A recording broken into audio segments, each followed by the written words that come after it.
In the morning, the streets of the turquoise capital were like gray-white faces, covering high-rise skyscrapers and scattered alleys. On the street, people hurriedly walked, carrying cheap briefcases or pushing broken recommendations, and tired lines were engraved on their faces. The fog spreads, making everything blurry, as if there is an invisible danger. The neon lights of the coffee shop illuminated a group of people on the street corner, who whispered to discuss what happened to someone missing last night. "Did you hear it?" Another person disappeared from the fog, and it must be the eye of the fog that was staring at him. A middle-aged man said in a low voice. His companion, a woman wearing a ragged hat, quickly glanced around and clicked on the head. "Those high-level people always say it, but my grandmother mentioned that the plague 100 years ago, the eyes of the fog took away thousands of people. Whoever was watched by it would never come back." Her voice fell, and the crowd scattered a little, leaving behind a disturbing silence. The economic engine of the fog capital never stops, and the luxury shopping center and the slums are separated by a street, with the people at the bottom passing through like shadows, always carrying fear of the unknown. Yi Jin's office is located in a building on the third floor of the old town. Outside the window is the ever-dripping street. In the room, there are simple designs, a shiny wooden table, an old turntable chair, and a few yellow maps hanging on the wall. She was 30 years old and her short hair was neatly stuck behind her brain, her eyes as cold as a deep pool. She was sitting at the table, flipping through a piece of paper and tapping the table with her fingers, making a rhythmic sound. She raised her head when the door came out and knocked on the door. "Come in." Her voice was calm, without much ups and downs. The door was opened and a middle-aged man walked in. He was wearing a navy zipper and his eyes were covered in blood. He looked like he had not been asleep for several days. "Detective Yi Wei, I am Mr. Wang, from the East." When he said, his voice trembled slightly, as if he was afraid of waking up something that should not be woken up. "My son has lost his mind. He went out to buy things 3 days ago and never came back. The police said he might have run away from home, but I don't believe it. He has been afraid of fog since he was a child, so he always goes home early." Mr. Wang sat on the chair opposite, holding his hands tightly, and his fingers turned almost white. Yi Jin clicked his head and signaled him to continue. "What thread did you bring?" she asked. Her words were straightforward and elegant. Mr. Wang took out a photo from his pocket and sent it to her. "This is a scene. The alley he was seen last time was always very heavy. In the photo, there was a narrow street with a moist ground and a few blurry footprints on it." Yi Jin took the photo and found it carefully. Her thoughts moved quickly, and she knew that missed cases in the fog were never simple, especially when they were about to touch on those ancient stories. "I am the fog." She flashed this word in her heart, but she didn't say it. She took out a small device from the drawer, which looked like an old-fashioned watch with several flashing LED lights and a small screen. She called it a psychological sidewalk, which she adapted herself, pushing behavior from the spotlight as a pattern. "Let me try it," Yi Jin said. She put the photo on the table and targeted the device. The instrument emits a low buzzing sound, and a series of data begins to be displayed on the screen: pace length, direction change, possible pressure reactions. Mr. Wang widened his eyes. "What is that?" "I heard that detectives have high-tech things that can see through people's thoughts." Yi Jin smiled slightly, showing some gentleness for the first time. "It's not that you can see through your mind, but that you can just simulate your behavior based on the traces. It's more like a mirror, reflecting the possible paths of the hand," she explained, adjusting the instrument. On the screen, a simple animation appeared. A virtual figure wandered in the alley, with a rapid pace, and then suddenly stopped, as if waiting for something. Mr. Wang relied on, "What does that mean? Did my son meet some bad guy?" Yi Jin analyzed the data. From the footprint, the missed person may not have walked by himself. His steps are not regular, and he looks like he is stalking. His hands are likely to be ambushed in the mist and be familiar with the environment. As she said, her fingers tapped on the keyboard, and the instrument beeped, showing a possible route picture. Using this thing always made her feel that there was something wrong with it, like a layer of thin fog in her brain, but she became polite. This was the weapon she learned from childhood injuring. When her father missed that time, she vowed to find out the truth, no matter how biased she was. Have you experienced something similar when you were a child? Mr. Wang suddenly asked, with a trial voice in his voice. Yi Jin was stunned for a moment, then shook his head. Everyone has passed, I just focus on the present. She avoided it, but deep inside, the shadow appeared again. Her father disappeared in the mist, leaving her alone. The police said it was an accident, and she always felt more infatuation. This bias made her become sensitive and isolated. Now, I need more details about your son. Has he been approached by some unusual people recently? She turned the topic and wrote a book. Mr. Wang hesitated. There is a news that he joined a certain underground group, like a gray shadow. I'm not sure, it was said by the neighbors. They said that the organization controls the dark side of the city and can make people disappear without any trace. Yi Jin's eyes flashed. She had heard this name in some Chenyan files. The Gray Shadow Society is a secret association that controls the bottom of the fog. Their members never show up and report that there are high-tech or supernatural means. She didn't show surprise, she just recorded the notes. Gray Shadow? That's the old saying. But if there is any contact, we have to be careful, she said, her voice still calm. They continued to talk, and Mr. Wang described his son's daily habits. An ordinary office worker likes to take a walk when the fog is dissipated. Yi Jin heard that the brain had already begun to spell the images. The data on the instrument shows that the hand may have a prediction, selecting the fog-dense movement, which reminds her of the eye in the fog-dense. It wasn't a coincidence, she thought, but she didn't say anything. In order to reassure Mr. Wang, she stood up and poured him a glass of water. Don't worry, let's come step by step. I'll go to the venue tomorrow. Mr. Wang clicked his head, got up and prepared to leave. Thank you, Detective Yi. I know there are so many hidden things in this city. I hope you can find out the truth. He said that when the door was closed, the room fell into silence again.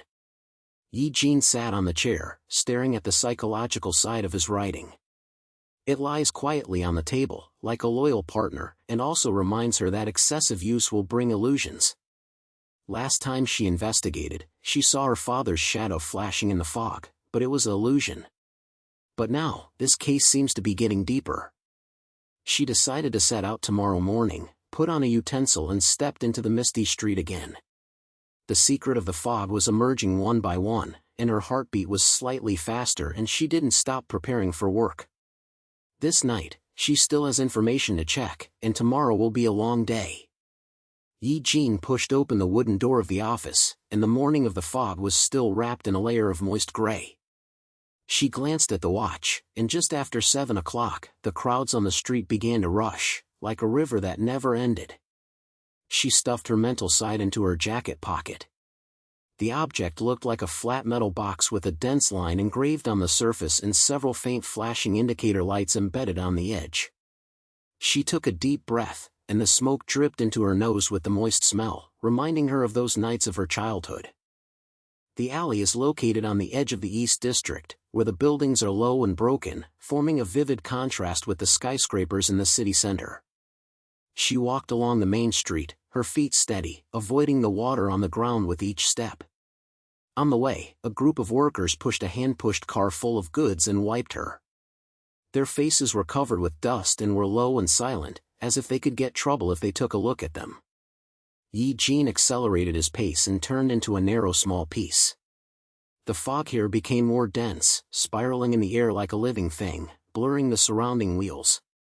She stopped and took out her mental writing, and approached the mud on the ground. Let's start. She murmured, putting the instrument close to a string of footprints. The footprints were as pure as traces left in a hurry, with a little blurry edge, suggesting that the missed person might be pricking. The instrument emits a low buzz, indicating that the lights are flashing, and data flows are displayed on the screen. The pace is about 70 centimeters apart, and the direction angle is rapid, which may be accompanied by pushing. Eugene squatted down and touched the ground with his fingers, feeling the moistness of the soil. She imagined the scene that night. A young man walked in the fog and suddenly stopped, as if he was being held back by something. She adjusted the instrument and extended it to the scratches left on the other side, the scratch that looked like the sole of the shoe, to the depths of the alley.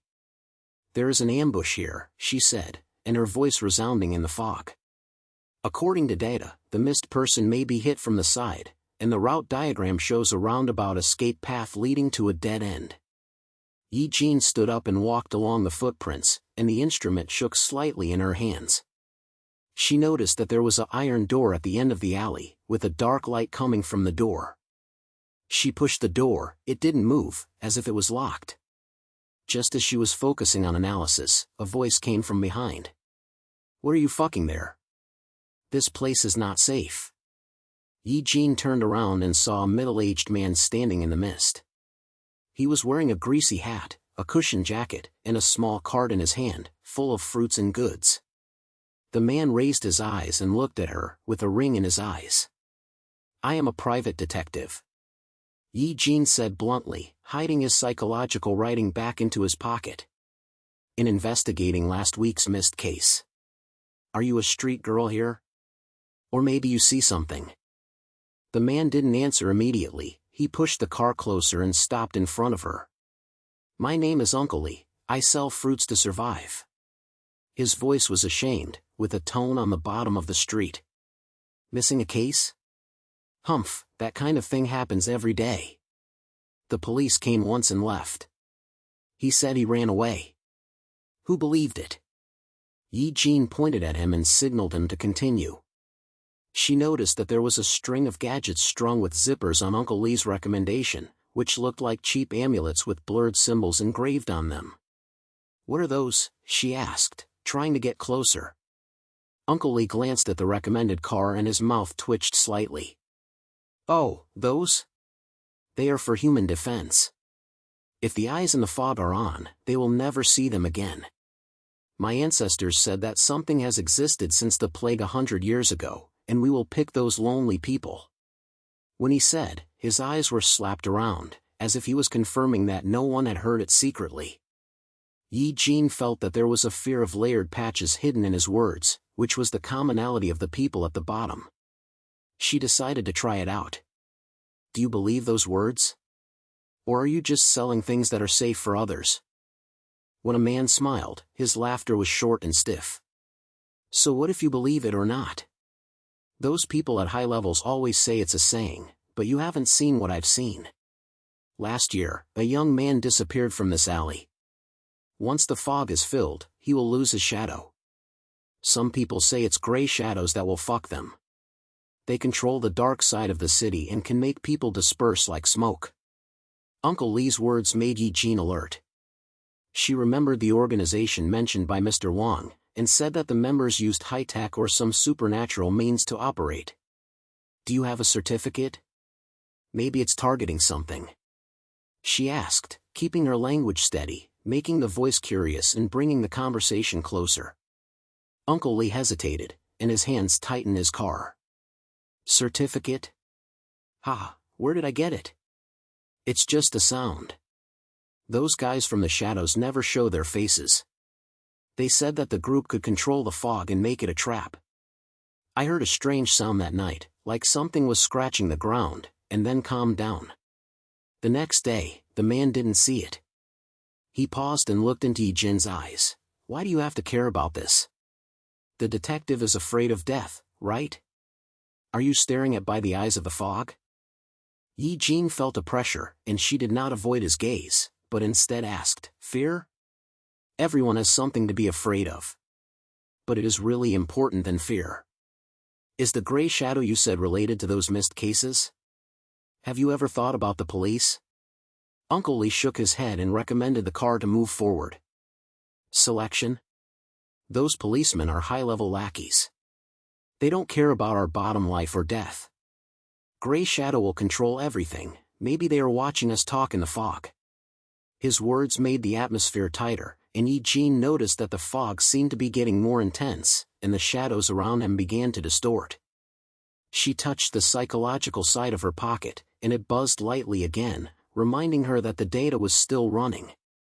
Eugene tried to keep the picture calm and felt his head and brain slightly rippled, as if a layer of thin fog appeared in front of his eyes. This is a side effect of the instrument. She knows that long-term use will allow real and reciprocating interaction. She blinked and tried to focus, and saw a blurry figure deep in the alley, like the silhouette of her father. It was illusion, she told herself and took a deep breath. "Uncle Lee, why don't you leave here?" "If this is dangerous," she said, trying to change her attention. The man was proud of his shoulders. "Leave? Where to go?" "The slums and the fountain are here. I sell fruits, make some money, and sell several more with those talismans. Maybe one day, I will be targeted myself. But at least, I am still alive." Their conversation continued, and Uncle Lee began to share more rumors, saying that members of the Shadow Club might pretend to be ordinary people and set up a game in the fountain. Eugene heard, scrambling the threads in her brain, and she asked several questions, such as how do they choose the target, or do you have a specific symbol? Uncle Lee's answer was broken, revealing a piece of trust. He even took out a talisman and sent it to her. "Take it for self-defense. Don't say I didn't remind you." Eugene took the thing and felt its cold touch. She thanked him, and her heart was slamming. The illusion came again, and the fog in front of him became like the day when his father disappeared, blurry and suffocating. She slammed her head and forced herself to come back to her senses. "Thank you for your information. I'll be careful," she said, ready to leave. Uncle Lee pushed the car and disappeared into the fog, leaving a sentence, "Don't dig too deeply, otherwise I will regret it." The investigation of the alley was over.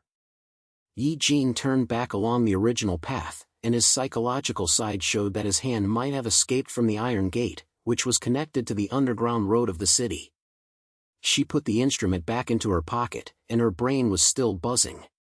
On the way home, she passed by a small coffee shop and decided to stop for a hot drink, which was not suitable for that. In the store, people talked in a low voice, but the topic was still related to the missed case. She ordered a cup of black coffee and sat down to recall Uncle Lee's words. The Gray Shadow Association's search made the investigation even more complicated. Tomorrow, she has to check those underground roads, or maybe find more evidence. After walking out of the coffee shop, the fog was loose and the streets became clear. She walked back to the office and had already started planning to walk down her brain. This case is like a layer of fog, gradually uncovering, but it also brings more threats. Without thinking much, she continued to move forward, her steps sounded back on the moist ground. The night is about to fall, and the secret of the fog seems to be waiting for the next reveal forever. When Eugene walked out of the coffee shop, the night was quietly covering the fog. The street light casts a blurry light into the damp fog. She tightens her coat, and her psychological side in her pocket looks like a heavy stone, slightly warming. The cup of black coffee just now made her brain clearer. When she recalled Uncle Lee's words, those sporadic episodes about the Gray Shadow Society pierced into the brain like a slight ray. She decided to go after dawn and immediately track down the underground passage. The iron door at the alley is the entrance. Although Uncle Lee didn't say it clearly, his eyes revealed a warning. She turned back along the familiar street, her feet whispering in the empty alleys. The edges of the eastern region always sink into darkness first, and the mist here is not just the water in the air, but creeping like a living thing. She turned into the little one and stopped in front of the iron gate. The lens on the door looks like winding blood vessels, and it feels rough and cold to the touch. She took out a gadget from her pocket, a self-made crowbar, and inserted it into the door. The door squeaked and a low moan appeared, as if protesting against invasion. The entrance to the passage is narrow, and the air inside is more humid, bringing a scent. She lights up the flashlight, and the yellow beam illuminates the cement wall, covered with cracks and dust. When Eugene stepped in, he felt the pressure in the first step, like a shaped net-tight slug. She took a deep breath, forced herself to focus, and took out her psychological writing from her pocket.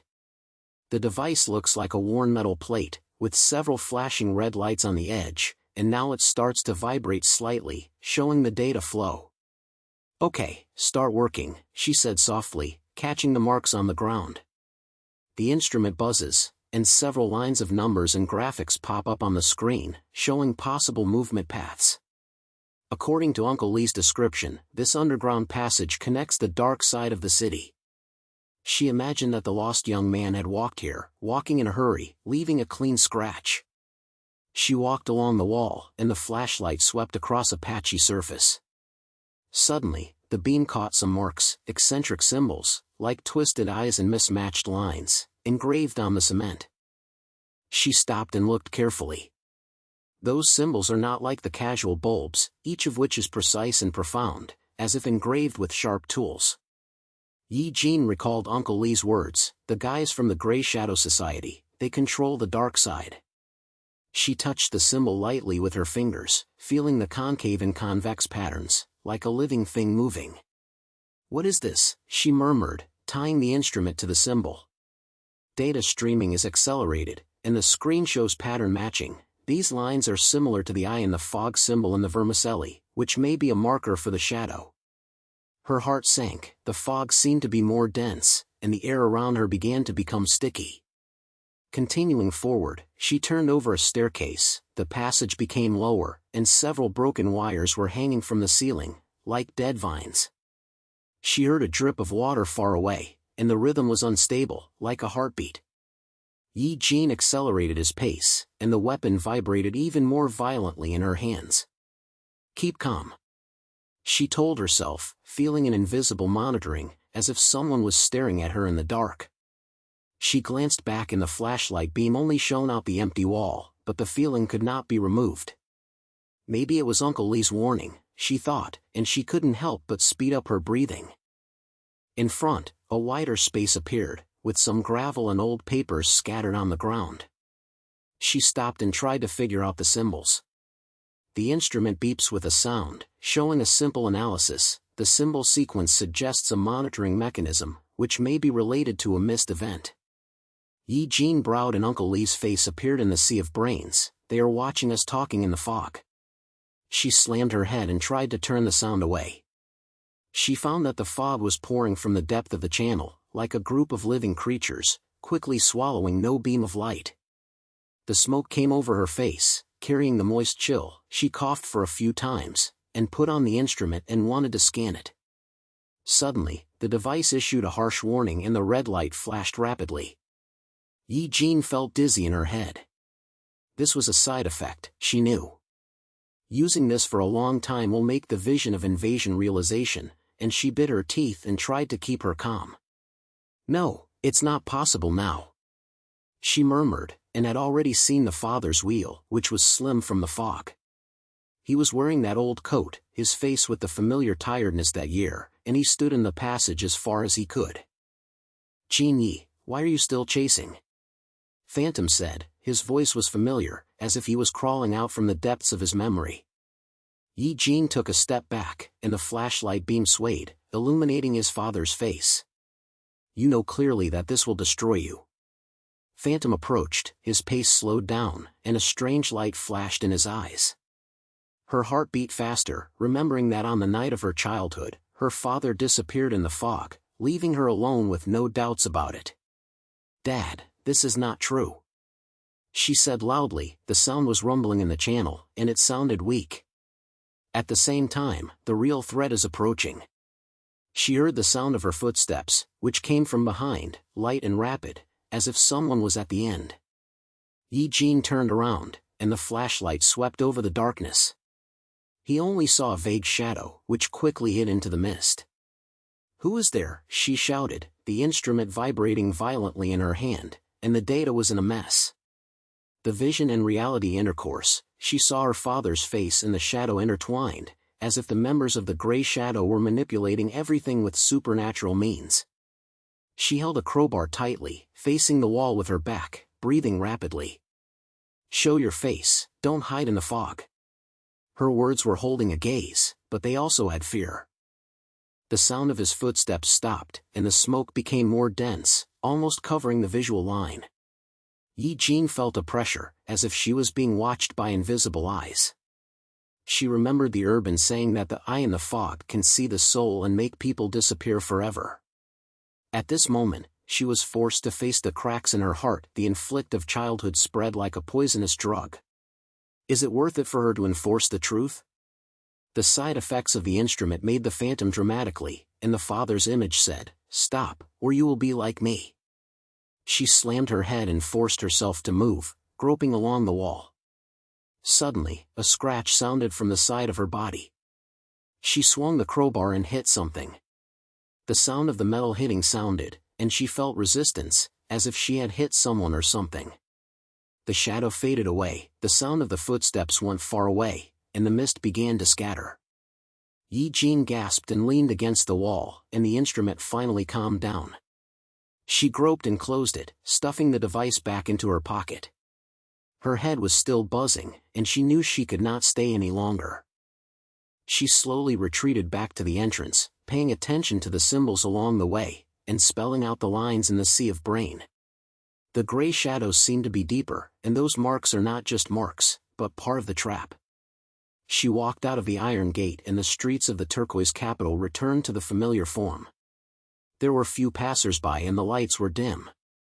Yi Jin took a deep breath and felt her body recovering. She decided to go back to the office to organize her thoughts first. The price of the investigation is gradually becoming more and more obvious. She has no idea how to start her way home, and her pace is heavier than when she comes. In the night, the city's secrets are still hidden, waiting for the next reveal. Yi Jin pushed open the wooden door of the office, and the lights inside the room were like tired eyes, swaying slightly. She hung her coat on the trouser behind the door and sat at the table tiredly. The office is not big, full of documents and tools, and the air is filled with the smell of ink and dust. She took out her mental writing from her pocket, which was like an old watch, worn and a few red lights were uncertain. She put it on the table, took a few deep breaths, and tried to calm her mind. The symbols in the underground passage were still circling in her brain, and the twisted lines were like living things, and they were never forgotten. She opened the table light, pulled a piece of paper closer, and turned the flashlight beam record into a straw picture. The symbol is simply dazzling. A circle is embedded with crossed lines, and a small point in the center is like a gaze-like eye. She picked up the pen and copied the marks on the paper, her fingers shaking slightly. The psychological writing begins to produce a low buzz, and the red lights light up to display the data flow. She glanced at the screen and jumped out of the pattern analysis on the top. The symbol sequence is related to the monitoring, and may be a gray shadow mark. She bit her lip and tried to clear the cable. Those symbols are not just random swaggers, they suggest how gray shadows can lay a network on the dark side of the city, monitoring every possible threat. Just as she focused on the pictures, her head hurt like a tide. The side effects of the instrument were developed again, and she knew that this was the price for long-term use. The edge of the video began to blur, and a group of mists rose from the corner of the room, like a living snake squirming on the floor. She blinked and tried to dissipate her vision, but her father's will had already appeared from the fog. He stood beside the door, wearing the old coat, with a long-term name engraved on his face. "Jin Yi, are you still wasting your time?" Juan said in a low voice, and the sound of the sound was blown out from the depths of his throat. She clenched her fists tightly, forcing herself to not respond. "This is not true," she murmured, feeling her chest tightening. Childhood memories flashed. That night, my father disappeared from the fog city, leaving her alone to face her unresponsive questions. She slammed her head and pulled her attention back to the table. Suddenly, there was an extra letter on the table. There was no sender on the envelope, only a familiar symbol, just like the underground passage. She picked up the letter and tore open the seal. There was a yellow paper with sloppy words. "The missing person is not in the dark, but under the shadow of the high level. The elites in the capital are playing games, following their feet, starting from the old warehouse in the east." After reading, her chest sank. This is a new line that points to the connection between Gray Shadow and the city's high level. She remembered the social drowning, and the bottom-level people believed in the transmission, while the top level spent money and power to cover everything. This letter may be a key, and she decided to investigate. It was getting late, so she grabbed her coat and stuffed her mental writing instrument into her pocket. When you walk out of the office, the streets are filled with smoke, like a gray curtain covering the entire city. She walked along the alleys in the east, her feet were fast, and her words were still chanting in the sea of her brain. Halfway through, she stopped at the door of a broken coffee shop. This is the agreed location. She had received a message from a person who had previously called himself Shadow and had a sound of the inside story of the Grey Shadow Club. She pushed the door in, and there was only one man sitting in the corner, wearing a top-length cap covering most of her face. "You're here." Ing opened her mouth, her voice low, as if she was coming out of her throat. He waved her to sit down. Yi Jin pulled open the chair and sat opposite him. Looking over his hand, he wore a ring with small lines engraved on the ring face, similar to those symbols. "What did you bring?" she asked, getting straight to the topic, and her language was anxious. The photo has pushed a photo, which is an image of several missed people, and is overlapped on the background of high-level characters in the fog. Grey Shadows are not a single underground organization. They work with some people in the city to use the eye in the fog to manipulate people's hearts. Those who fail are selected to maintain their power. As he spoke, his eyes glanced at the door from time to time, as if alert. Yi Jin picked up the photo and looked at it carefully. "Why tell me?" she asked, trying to read more from his expression. "Because you are striking, they are staring at you." Ing replied, his voice aggravated. "Be careful, that symbol is not a decoration, they can follow it." He stood up, not wanting to stay longer. "This is my risk, don't waste money." After saying that, he turned away, leaving Yi Jin alone. She quickly stuffed the photo into her pocket, and her brain began to buzz. The psychological side writing vibrates in the pocket again, and the side effects are aggravated. Walking out of the coffee shop, the fog swayed her legs like a living creature. She felt a pressure that was under attention, like an invisible eye following her. There are few people on the streets, only the sound of cars far away can be heard. She speeded up her pace and heard the slight footsteps coming from behind. Looking back, I saw a vague shadow flashing in the fog. "Who is there?" she shouted, holding the crowbar in her hand tightly. The shadow did not respond, but instead accelerated the speed.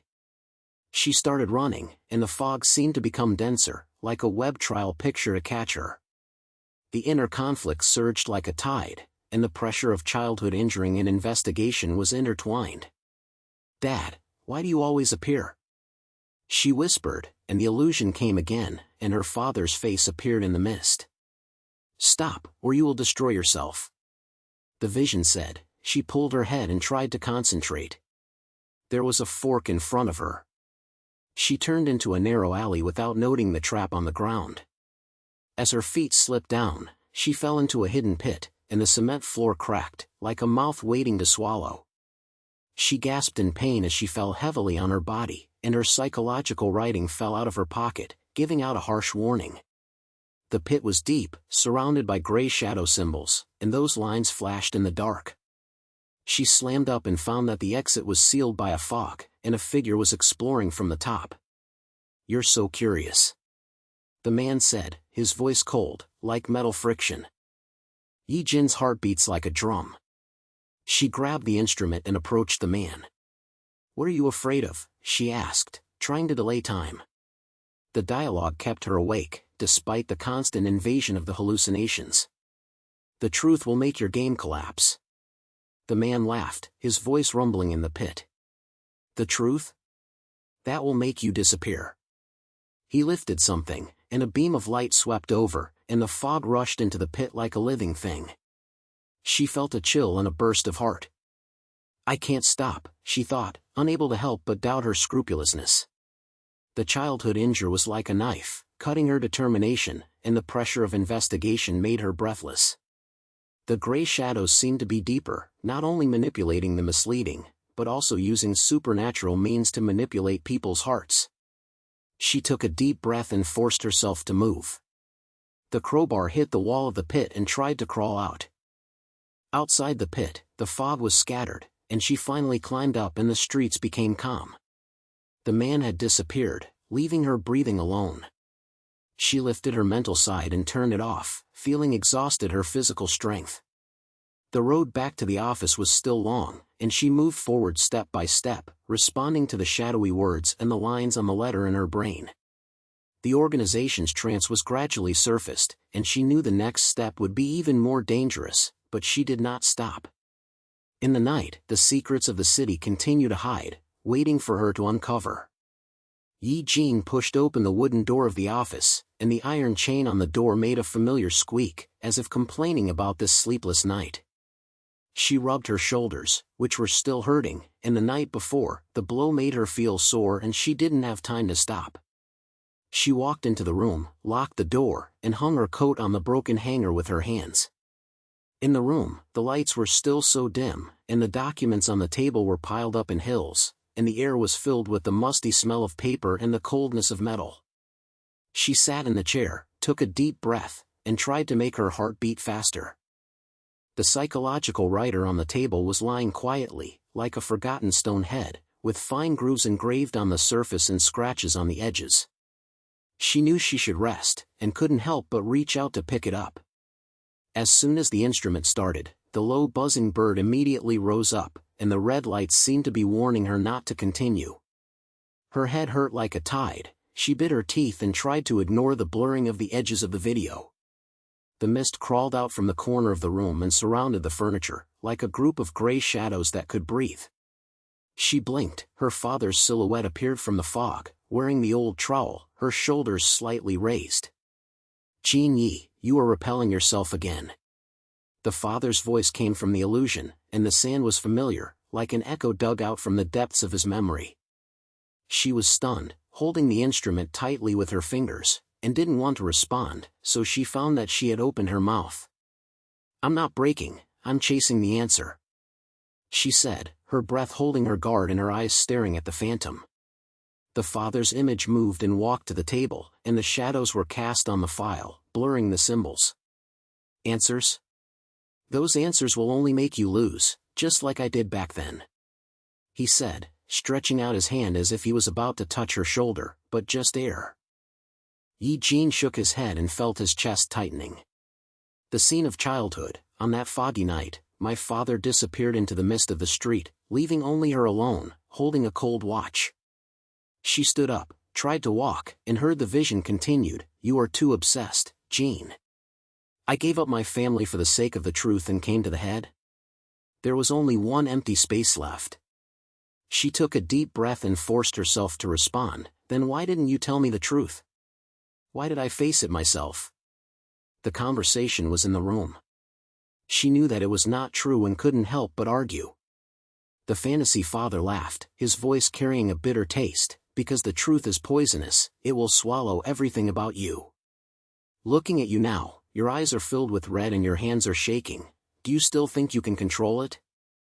She clenched her fist, and her buzz on her mental side became harsh, and she pressed her fingers on the button and tried to close it. The fog became even more heavy, and she was swaying her legs, as if she was pulling her. Conflicts were in her heart, and her childhood was injured like a knife, cutting her determination. She wanted to shout, but only put out a few words. "I can't stop, otherwise everything will be in vain." The fantasy father faded away, leaving only a humor. "Be careful, daughter. It will become a shackle." The room returned to its calmness, and she sat back on the chair. Sweat soaked her clothes. The side effects were more serious than before.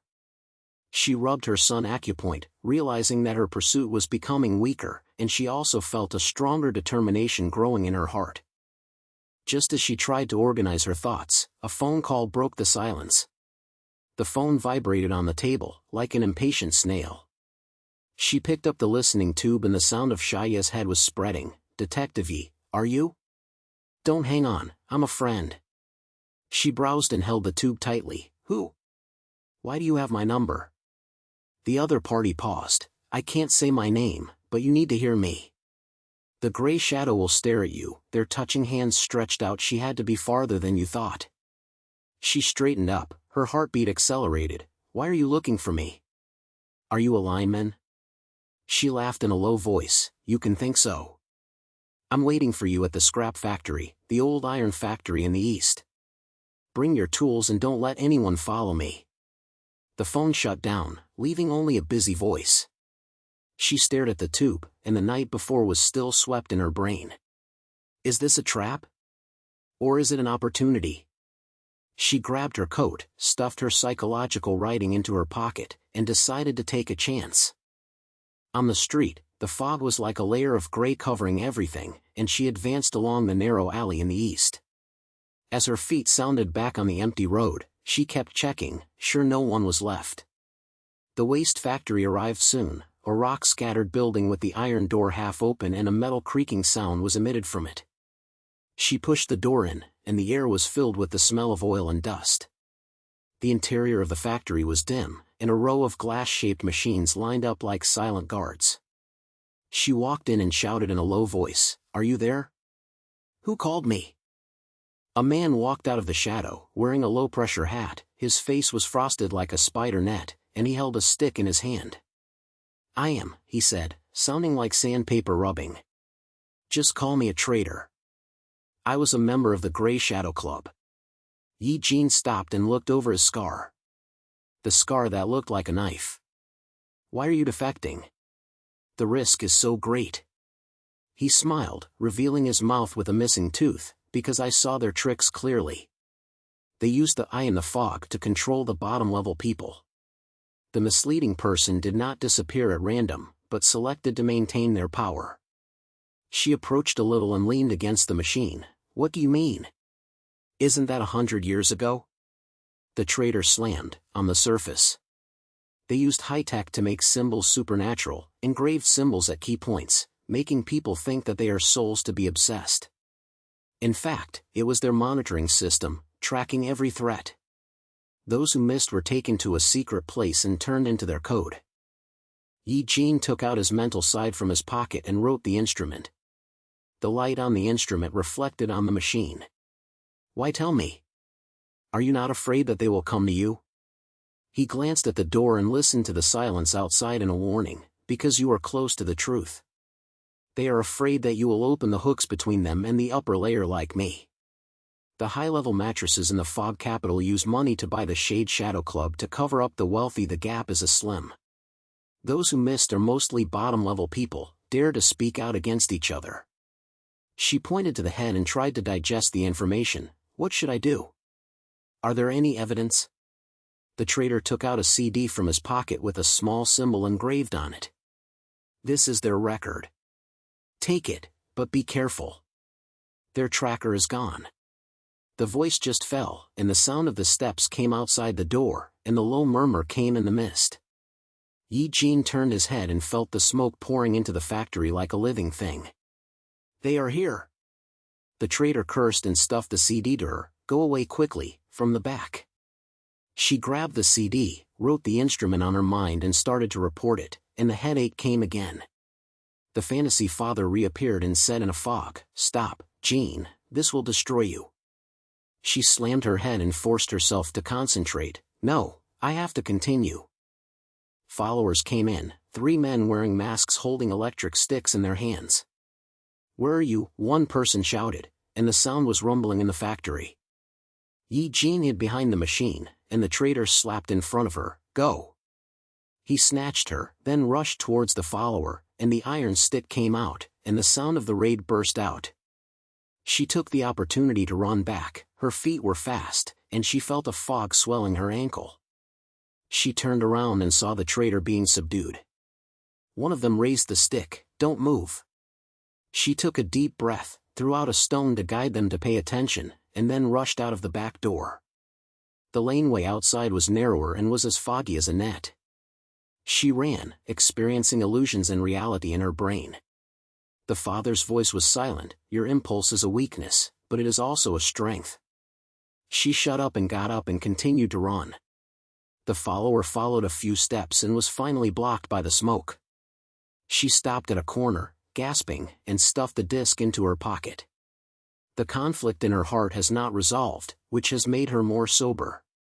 She knew the next step was to analyze these records, and although the risks increased, she had no way out. Walking slowly back to the street, the fog scattered, she moved forward step by step, and the secret of the city unfolded in front of her.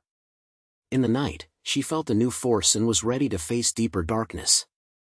Yi Jin pushed open the apartment's iron door, and the door made a sound, and her rapid breathing blew in the narrow corridor. The fog was like a sticky wire, crawling in from her foot and lying on the door. She closed the door tightly, locked her hands, stood firm against the wall, and her eyes swept across every corner of the room.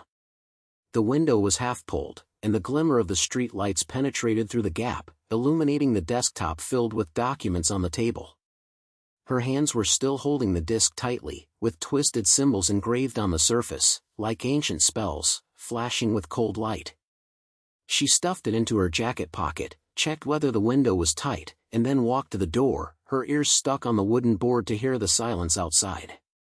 No one followed, at least it could not be seen now, but the foggy breath made her creepy. It seemed to come alive, spreading on the floor. She took a deep breath, tried to calm her heartbeat and walked towards the table.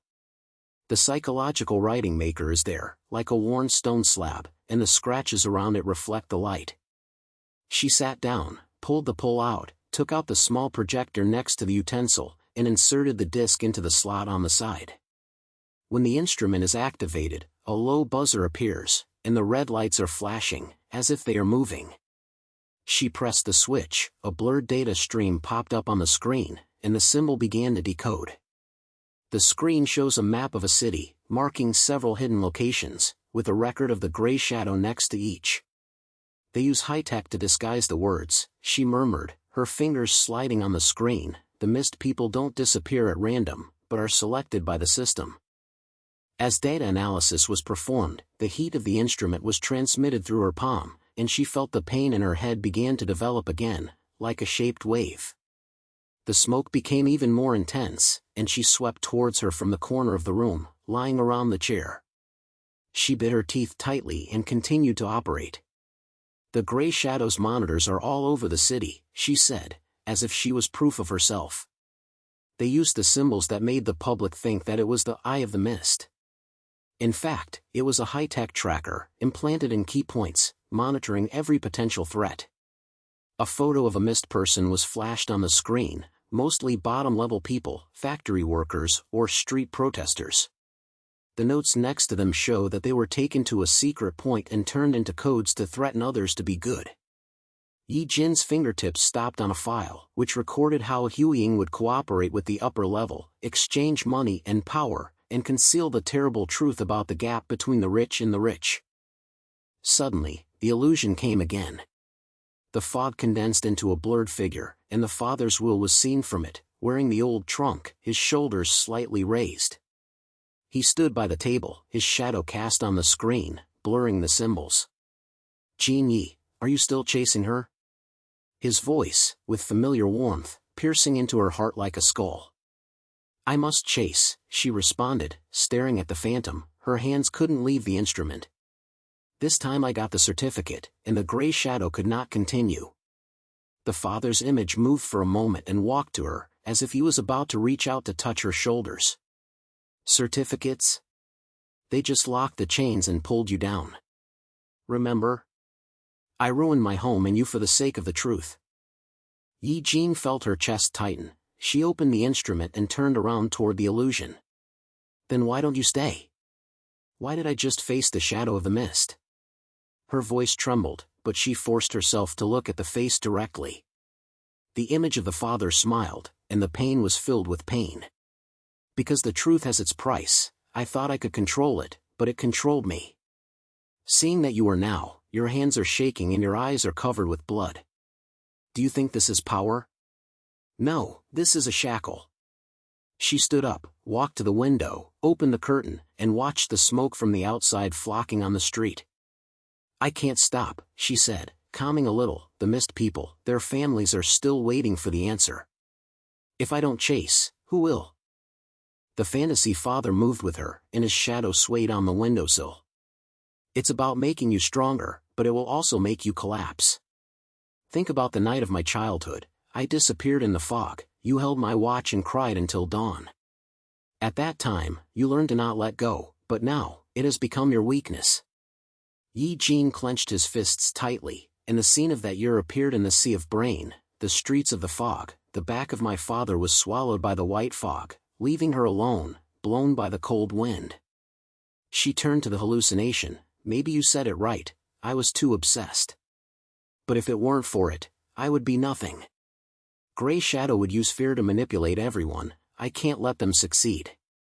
The conversation slowly made the end in her heart relax, and she felt a new calm, like a slight wind blowing away the fog. The image of the father fades away, leaving only a humor. Then learn to balance, daughter. Strength and weakness are only in one line. She took a deep breath, returned to the table, and closed her mental side to write. The data has been recorded in her brain, and she knows what to do next. Find a safe channel to make these evidences public, but be careful not to be followed. She stood up, walked to the kitchen, poured a glass of water, took a few sips, and made her throat no longer dry. At this moment, a slight sound came from outside the door, a slight scratch, as if someone was trying to find a head. Her heart beats faster. She put down her cup, walked quietly to the door, and put her ears on the board. There are low voices outside, vague but clear, like several personal low voices communicating. She glanced at the window, and the smoke began to gather again, as if she was telling the danger. Yi Jin grabbed the knife on the table. It was the self-defense tool she placed with her hands, and the blade was flashing with a cold light. She retreated to the depths of the room, turned off the lights, and let the room fall into darkness. The door sounded a click, and someone tried to turn it on. She held her breath and her brain quickly moved. They were members of the Gray Shadow Society, and they followed it here. She moved behind the shelf, hid her body and stared at the door. Don't, she whispered to herself, but the sound was too low for no one to hear it. The door was pushed open, and a figure slipped in, and the second one followed. They wore hats, cloth covering their faces, and held a stick in their hands, moving with light feet. She's inside, one of them said in a low voice, sounding like sandpaper. Hurry, don't drag it. Yi Jin's heart beats like a war drum. She held the knife tightly, pulled out from her hiding place, and rushed towards the nearest person. He yelled in pain and the electric stick fell to the ground. She took the opportunity to kick it off and turned to face the other person. You're coming to the wrong place, she said, calm and silenced, with a warning, no matter how deep the truth is, it will be dug out. The man raised his stick and rushed towards her. She opened her eyes, and the tip of the knife slashed over his sleeves. He cursed and took a step back. You think you can escape? The eyeline of the Gray Shadow is gone. The distance between them was closer, and Yi Jin felt the smoke spread out in the room again, like a layer of protection network. She seized the opportunity, overturned the chair beside her and grabbed their way. I won't let you succeed, she said, backing back to look for opportunities. Those misleading things will be exposed soon. The second person attacked from the side, and she turned around and hit his chest. He gasped and ran into the wall. She knew she couldn't fight for a long time, so she glanced at the window account and decided to take a chance. She pushed towards the window, opened the curtain, and pushed the window open. Goodbye, she said, then jumped out of the windowsill and landed on the fire staircase under the building. Outside, the fog was as hot as a big net. She climbed down the ladder, her pace was rapid. Followers explored their heads from the window, but the fog blocked their visual lines.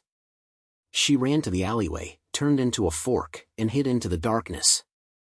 The contradiction in her heart was still there, but she felt the traces of growth. It was no longer a pure burden, but a tool she could control.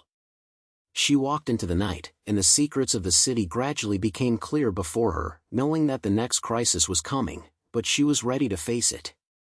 The alley was as open as the fog was scattered.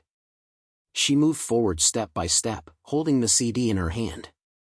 Yi Jin walked deep along the alley, stepping on the damp stone slabs, making a slight snap sound. After she glanced at her, the fog was stretched like gray fingers, stretching under the road lights, swallowing up the figure of the follower. She turned into a narrow fork and finally arrived at the back door of a deserted factory. The iron door was covered with spots, hanging with a cracked iron ring. She pushed it hard, and the door creaked, as if she was protesting against this invasion. The inside of the factory was pitch black, and the empty space reverberated her breathing. She walked in with her hands and feet, and chose a dense corner, with a row of glands of mechanical slaughtered in front of her, like a crooked barrier. She slid down her backpack and took out the disc from her head. The twisted symbol on the surface flashed in the faint light of the flashlight, like an ancient essay that was swayed. She looked around and confirmed that she was not calm. Then she pulled out a folded small table and dug out her psychological writing from the bottom of her backpack. The device looked like a flat metal box with a detailed grip picture engraved on the edge, and she inserted the disc into the groove on the side. The instrument emits a low buzz, and the red lights light up, like a vein. She sat down, leaned against the machine, and started the operation. The data stream appears on a small projector, and a city map is gradually formed, marking the points of the gray shadows. Eugene tapped the screen with his fingers, enlarged a red, and the mist file was attached next to each dot. "Their pattern is clear," she said softly. Her breathing was full of anxiety. "The mist person is mostly factory workers, who always disappear on heavy nights, leaving false spiritual traces." She analyzed the data, and the heat of the instrument was transmitted through her palms, reminding her of the side effects of the previous few times. She forced herself to concentrate and clicked on a record to show that the gray shadow would use a high-tech implant device, like a tiny chip hidden in daily objects, and be disguised as a curse of eye in the fog.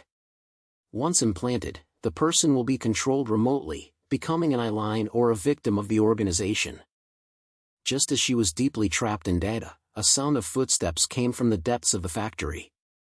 Eugene suddenly raised his head, and the flashlight beam swept over the ground. She held the tightening device and stood up slowly. "Who is there?" Her voice roared in the air, carrying a ring. A figure emerged from the shadows, wearing a broken leather clasp, with white edges on his cuffs, and a scar on his face that stretched from the center of his eyebrows to his chin, like a winding stream. He stopped a few steps away, raised his hands, signaling that it was harmless. "Don't be nervous, I'm here to help you," he said, sounding like an unused iron door. "I'm a former member of the Gray Shadow Club, named Chenwei. They kicked me out because I asked so many questions." Eugene narrowed his eyes and looked at him. She did not respond immediately, but took a step back and opened the distance. "Why did you come to me? The eyeliner of the gray shadow is everywhere. Do you think it's safe?" Her words were like a blade, sharp and direct. Chenwei walked to a collapsed iron rack and leaned against it. "Because I've seen their tricks," he said, with exhaustion in his language. "The data in your hands is their core secret.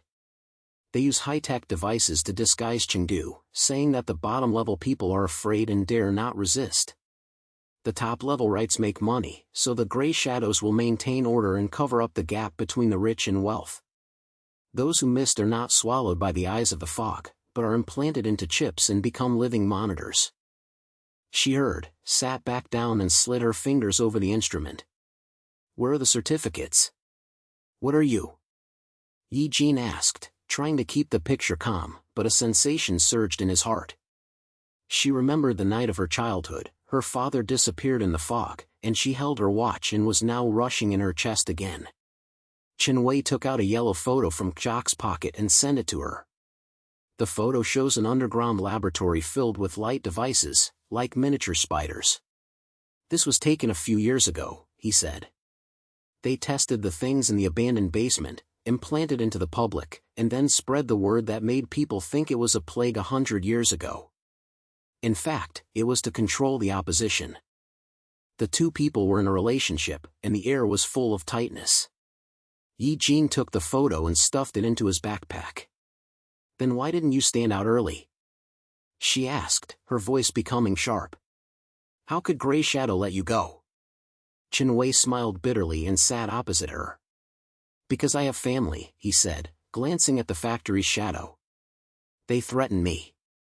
If I say it, my child will disappear from the fog. I thought I could bear it, but when I saw you investigate, I knew I couldn't wait any longer." the truth will always be revealed. Yi Jin pointed and felt a sensation. She clenched her fists. I understand, that kind of slap is like a double-blade sword. It makes me chase here, but it also brings illusion. She pointed to her psychological writing. This thing helps me analyze, but if I use it too much, it will turn the fog into a real threat. Chinwei turned forward. Are you okay? The gray shadows sacrificing more than that. They connect with the upper layer, exchange information and powers. Those rights cover everything with money to keep the bottom layer alive in fear. If you open the evidence, they will chase you. Yi Jin stood up, walked a few steps, and saw data images in his brain. I must open it, she said, turning to him. The families of the missed people are still waiting for the answer.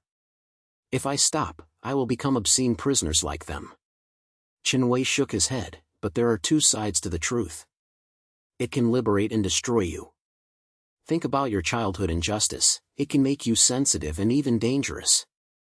As the voice fell, the smoke in the corner of the factory began to condense, like a group of living creatures. Yi Jin felt a headache, and the red lights on his psychological side were more frequent.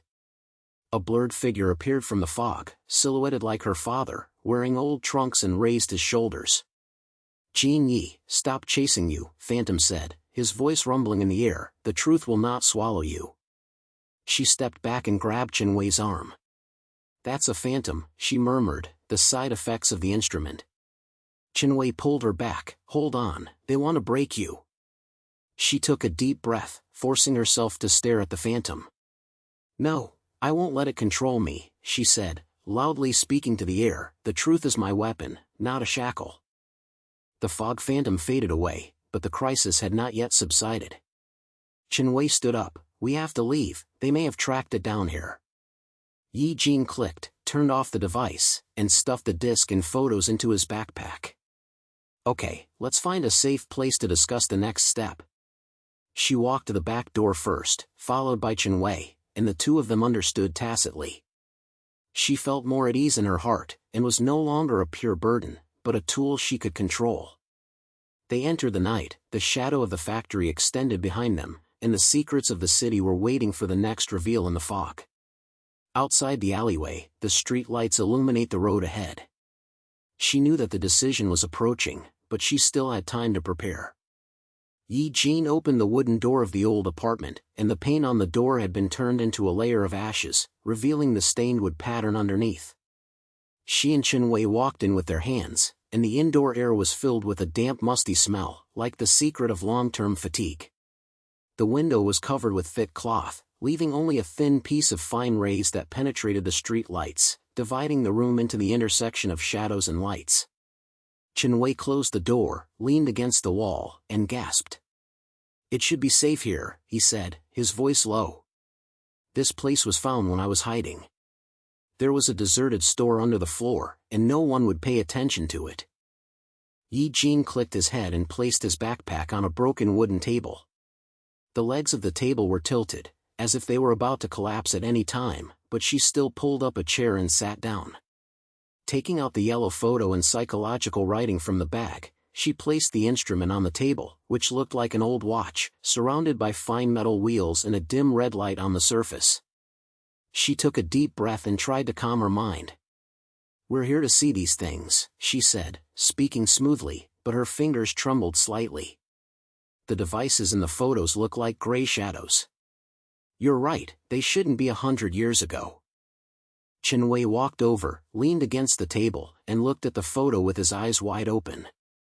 Yeah, that was taken by me, he said, pointing to a bright round object on the picture.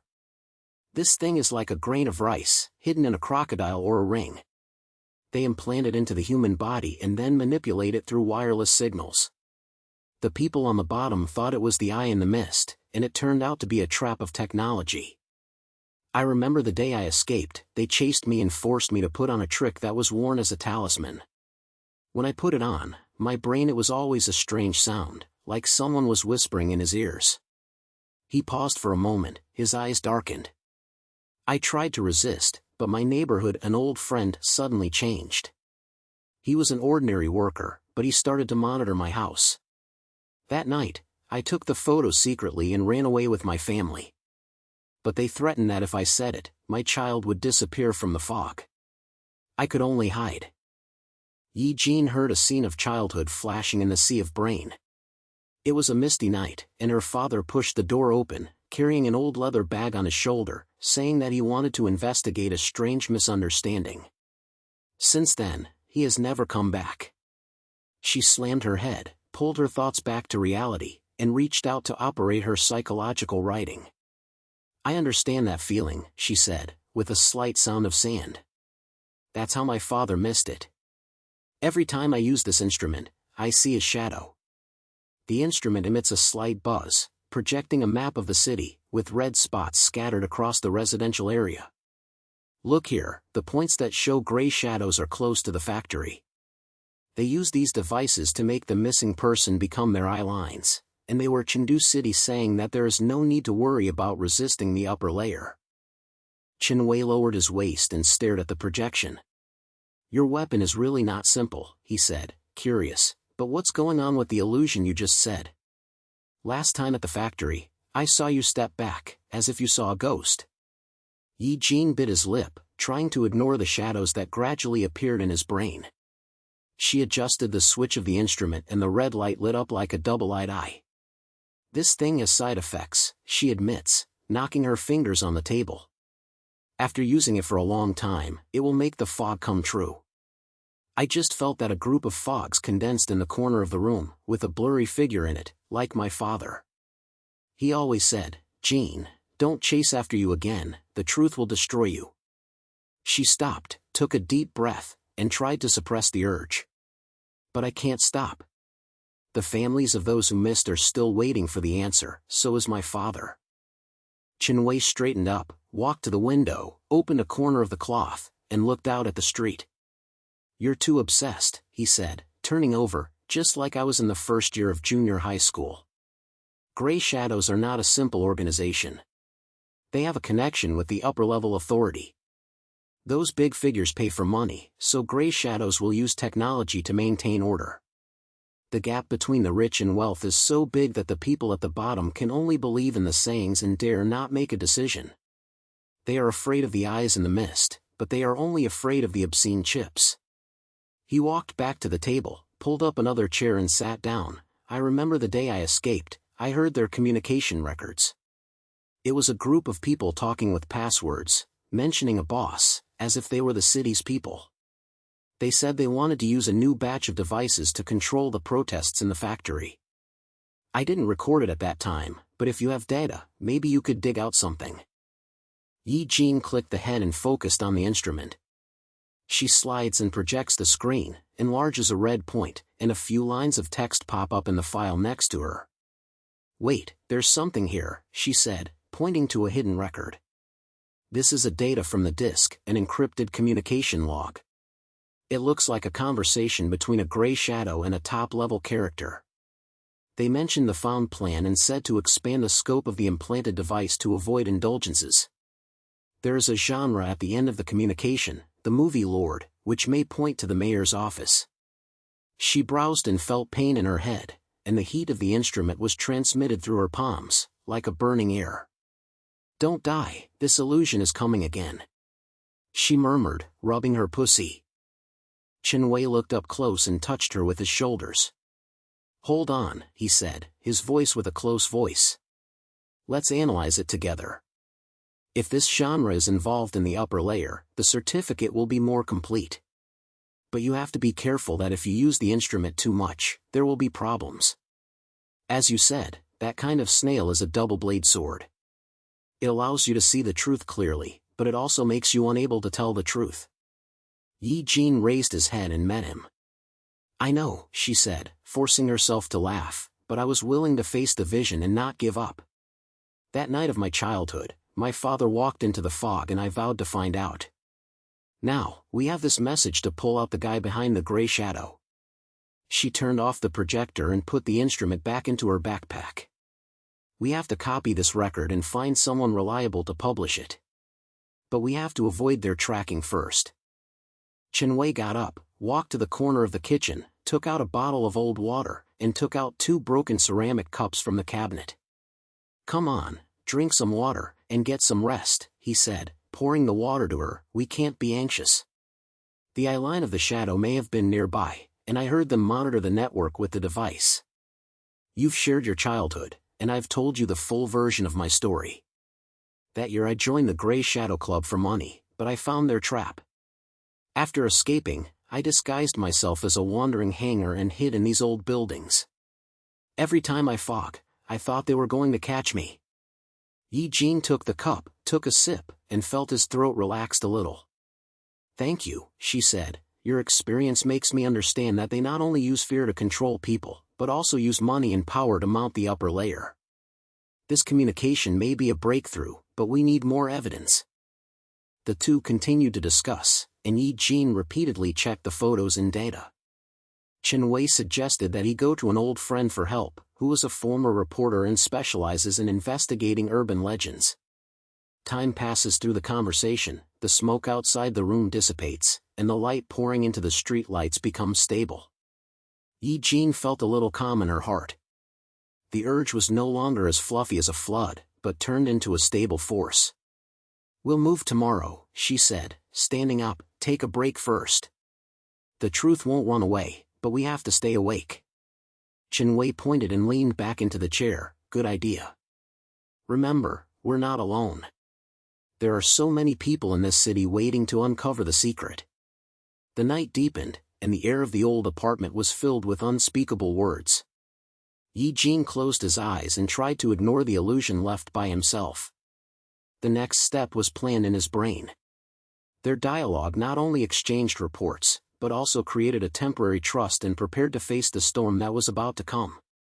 Outside the street, the lights in the fog capital are located on the old flashes, hiding more tiles of tiles.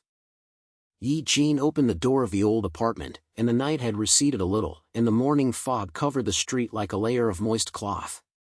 She glanced at Chen Wei, who was throwing his backpack on his shoulders, and his movements were quick and quick. "Let's go, time doesn't wait for anyone," she said. Her language was calm and she couldn't hide the fatigue in her eyes. Chen Wei pointed his head and walked down the stairs, stepping on the creaking wood every step, as if reminding them that this city never gives breath. They moved along the edge of the factory area, where the streets were narrow, and the high-profile smoke from both sides spit out gray smoke, as if the lungs of the city were slowly rotting. Yi Jin pulled up the brim of the hat to cover her face, and her brain was still talking about last night's discussion. "Do you know the location of that warehouse?" she asked, her voice lowered into ears. Chen Wei turned his head, his eyes swept over the shadows around him. "From my records that year, it was the old building, close to the river. The outside looked like a deserted one, but there was an underground passage. I used to hide from the pursuers, and found the exit there." He stopped and reached for her arm. "Remember, we have to be careful." The gray shadow's eyeline was gone. Yi Jin clicked his head and felt his touch bring peace of mind. They turned into a small alley, with a moist stone road under their feet, and piled with scalloped iron barrels and broken wooden boxes on both sides. The warehouse soon caught my eye. A large gray building, with vines crawling on the wall, a slab of tiles hanging at the door, and a vague wording, but there was a layer of dust underneath, like a deliberately forgotten tag. They stepped forward with the wall route. Chen Wei first looked at it, and then signaled her to follow. "The back door is there," he said softly. "I'll open the lock, you keep it." Yi Jin took out his psychological writing from his backpack. The thing was like a worn round plate with a dense will engraved on the surface and a faint blue light on it. She held it tightly and felt a slight vibration coming from her palm. "Okay, move quickly," she said, her eyes fixed on the entrance of the alley. Chen Wei knelt down, pried open the lock with a detailed iron wire, and clicked the door and opened. The air inside was even colder, and the smell of oil and metal were scattered. They slipped in and the door quietly closed behind them. The interior of the warehouse was dim, with only a few morning lights shining through the broken windows, illuminating piles of wooden boxes and scattered mechanical parts. Yi Jin opened the side to right the archery, and it produced a low buzz, projecting a blue map with red spots flashing in the center. Here, she pointed to the projection, the data shows that the core is underground. Those devices should be there. Chinwei thrust his waist and checked the nearby boxes, kicking one by one, and a string of flashing rings rolled out in it, each with chips the size of rice grains embedded in it. That's it, he said, picking up a strip. I said, they implanted it with this thing. It looks like an ordinary head, but can actually control people's thoughts. Yi Jin looked closely, and the projected light reflected on her face, making her expression more solemn. How did you get rid of it? She asked, trying to turn the picture. Chinwei took his shoulders and put the ring back into the box. By the weather. I pretended to cooperate at that time and dug it out with a knife. It hurts so much, but it's better to let it control its brain. They continued to move forward, stepping back on the concrete floor. Suddenly, Yi Jin's vision blurred, and the heat of the side writing was like a flame shaking her arm. She blinked, and a group of mist condensed in the corridor, and a blurred figure appeared in it, with its silhouette as if it was a slim to her father. The figure started to wave.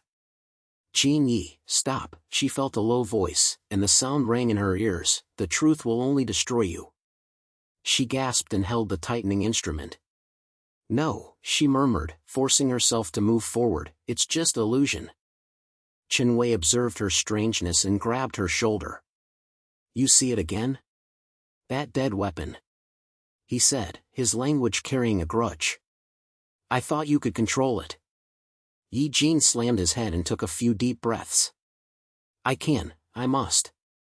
Father's voice is just an echo, we have to continue. When they came to a gate, Chinwei pushed it hard, revealing a steep ladder. The basement is darker, and the air is filled with the smell of burnt electric wires. Yi Jin's illusion was dramatic, and the figure followed behind them, like an endless ghost. Look, Chinwei pointed to the center of the room, a row of devices erected there, each of which was the size of a bird, with red light flashing in it. This is their control center. She approached, and the projection of the writing instrument swept across the device, showing a series of data. These chips are connected to wireless networks, she said, sliding her fingers over the screen. They can read people's brain waves and create illusions, making people think that the eyes in the mist are at work. The mistress does not disappear, they are transformed into eye lines. Chinwei picked up a device and checked it carefully. I heard that this is a high-tech move. Gray Shadow will use it to control the bottom of the people to prevent the aggression. At this moment, a light suddenly lit up, and several men in black appeared in the corners of the room, holding a stick in their hands. You shouldn't come here, one of them shouted, his voice rumbling in the basement. Yi Jin's heartbeat accelerated, she turned off the projection and hid the instrument. Run! Chinwei shouted, pulling her back. They rushed towards the ladder, and the man in black chased him. Chinwei turned around and punched a pursuer in the chin, causing the man to fall to the ground. I've learned these tricks before, he gasped, in the gray shadows, they train us to deal with the defectors. After Yi Jin followed him, the phantom of his father in his brain became clearer, and the figure stood in front of her, as if he was about to pull her to stop. Don't chase after me, Jin Air. Fantasy growled. She slammed her head and accelerated her pace. No, I can't stop, she shouted, her voice mingling in the noise of pursuit. They entered the main warehouse, and the items were scattered all over the ground, and Chinwei overturned a wooden box to block the path. Here! He pointed to a side door, and they rolled over, the door stuck. The man in black approached, and one of them raised a stick. Snatch it, otherwise we will let you disappear forever. Yi Jin turned around, grabbed the iron tube next to him, and smashed it hard at the nearest enemy. The sound of the metal bumping echoed, and she felt that the illusion and reality were intertwined, and she couldn't tell which one was true for a while. Chinwei, help me, she shouted. Chinwei jumped up, kicked over another pursuer, and then pulled open the side. Go away! They rushed out of the warehouse, and the mist covered the outer street. The pursuers yelled behind, but Chinwei took her into the alley and hid in a hidden dead corner. He gasped and leaned against the wall. We have to dig out more, he said. I just heard their communication, and they mentioned the movie lord, the mayor. He paid for the gray shadow to use these devices, manipulate the soul of the mist person, and keep the bottom-level people alive forever in fear. Yi Jin clicked his head, and the illusion gradually faded away, and she rubbed her eyes. Mayor. She murmured, this explains everything. This is what my father investigated that year. He must be too close to the truth. Chinwei looked at her with a calm look. We can't just stop here, but be careful. They may not be able to use their hand next time. They waited quietly for the fog to dissipate, and the sound on the street gradually returned to normal. Yi Jin put the side writing back into his backpack, feeling a sense of fatigue pouring on his heart. Let's go, find a place to rest first, she said. The truth is still waiting, we'll find a way tomorrow. The night was about to fall again, and the lights in the fog capital were flashing far away. They left the factory step by step, knowing that the amount of this scene was not over. The wind blows up and down the street corners, like the city's whisper, reminding them that the animals are always accompanied by the reveal. Yi Jin pulled up his coat to cover the moisture of the morning fog, and she and Chinwei advanced along the central avenue of the fog. Street lights blurred into a group of lights in the thin fog, and the high-rise buildings stand like giant beasts, revealing the duality of the city. Chinwei walked in front, his steps were steady, holding a hand-drawn map in his hand. It was the threat he rushed to fight after escaping from the warehouse last night. This building, he said softly, pointing to the building with a glass curtain in front of him. The mayor's office is above, but what we are going to is the basement. The entrance is hidden in the wind well in the backyard. Yi Jin pointed and followed his steps. Her hands unconsciously touched the psychological side of the backpack. The thing was like an ancient stone plate engraved with symbols, with a faint green light on the surface, reminding her of past investigations.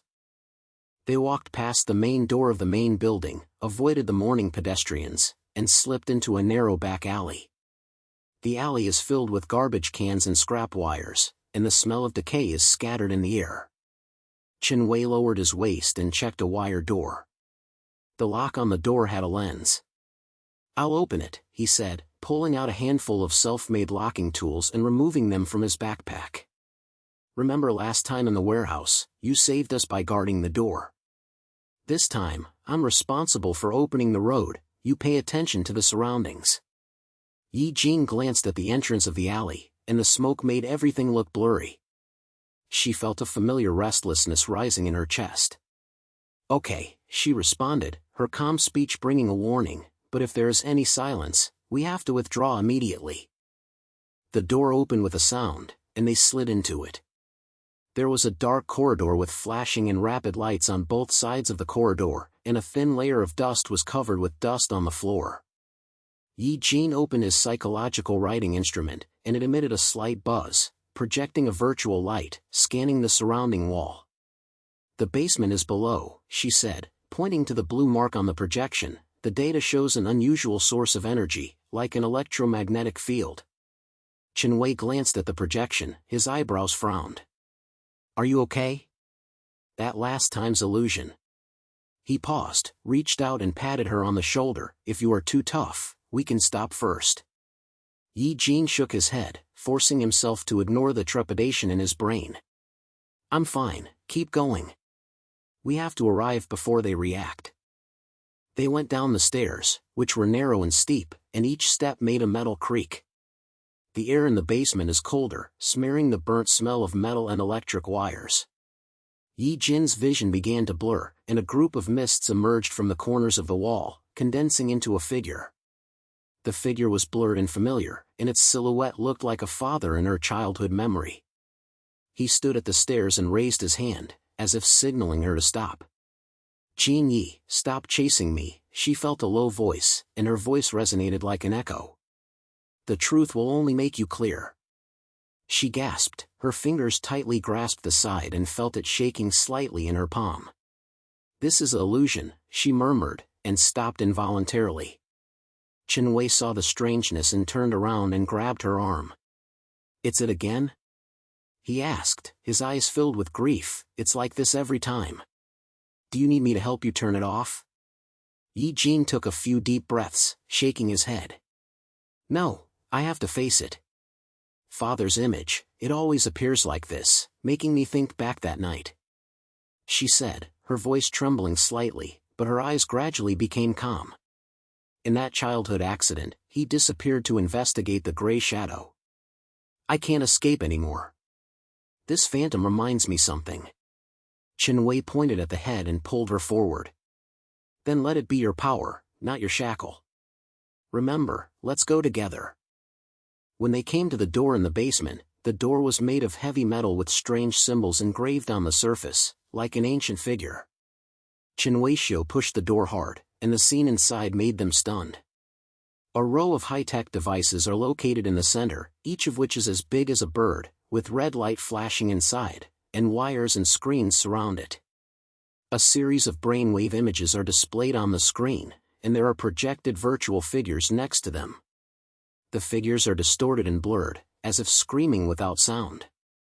That's the core, said Eugene, approaching a device, connecting the projection of the side to it. The mayor uses the eye of the fog to control the soul of the mistress through these things. Look here, these chips can read brain waves and create illusions, making people think they are being watched and then control their behavior. Chinwei picked up a device and checked it carefully. I have heard before that they use this thing to maintain order. The people in the bottom line think it is urban tradition, but it is actually high-tech. The mayor makes money to let the gray shadows work to prevent the public from agitating. At this moment, the lights in the room suddenly lit up, and several black guards emerged from the corners, holding sticks and guns in their hands. How did you come in? One of them shouted and rushed forward. This is a forbidden area, stop immediately. Yi Jin's heartbeat accelerated. She turned off the projection of the writing instrument and hid behind the device quickly. Chinwei, be ready, she shouted, grabbing a wire next to her as a weapon. The confrontation broke out.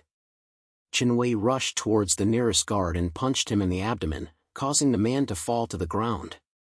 I'll stop them, he shouted, and he quickly avoided the attack of the electric stick.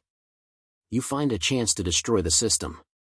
Yi Jin pointed at the head, and the figure of his fantasy father appeared again. This time it stood next to the device, as if blocking her. Jin Yi, stop, the fantasy whisper, this will destroy you. But she clenched her teeth, ignored the sound, and wrote the side to the device. No, I won't retract this time, she said, inserting the probe into the instrument. The side writing begins to emit strong light, the green light intersects with the red light of the device, and the air inside seems to be vibrating. As the guard approached, Chinwei fought with them, and he kicked a stance and blocked the way. Hold it! He gasped, kicking another guardian knee with one foot. I can hold them.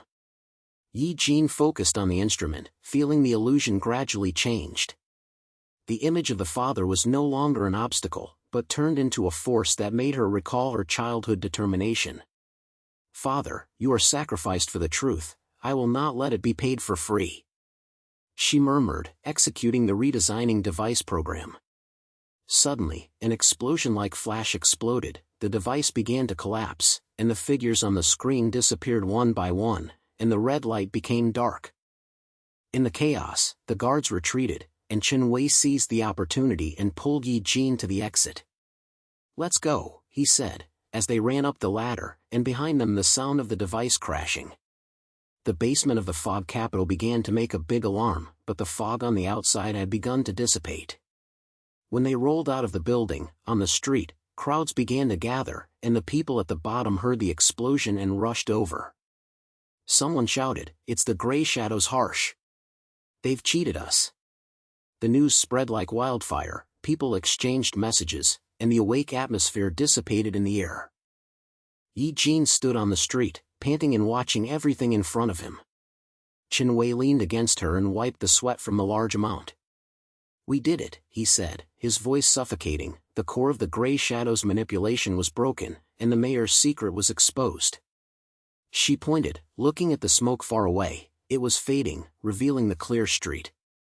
Yes, but that's not the end, she said. The image of the father in her brain finally faded and turned into inner strength. The truth never ends. My father's life makes me understand this. They stood quietly, and the people around them began to discuss the future, and the air was filled with a mixture of hope and shadow. Yi Jin turned around and left with Chen Wei. The street lights flashed under the sun.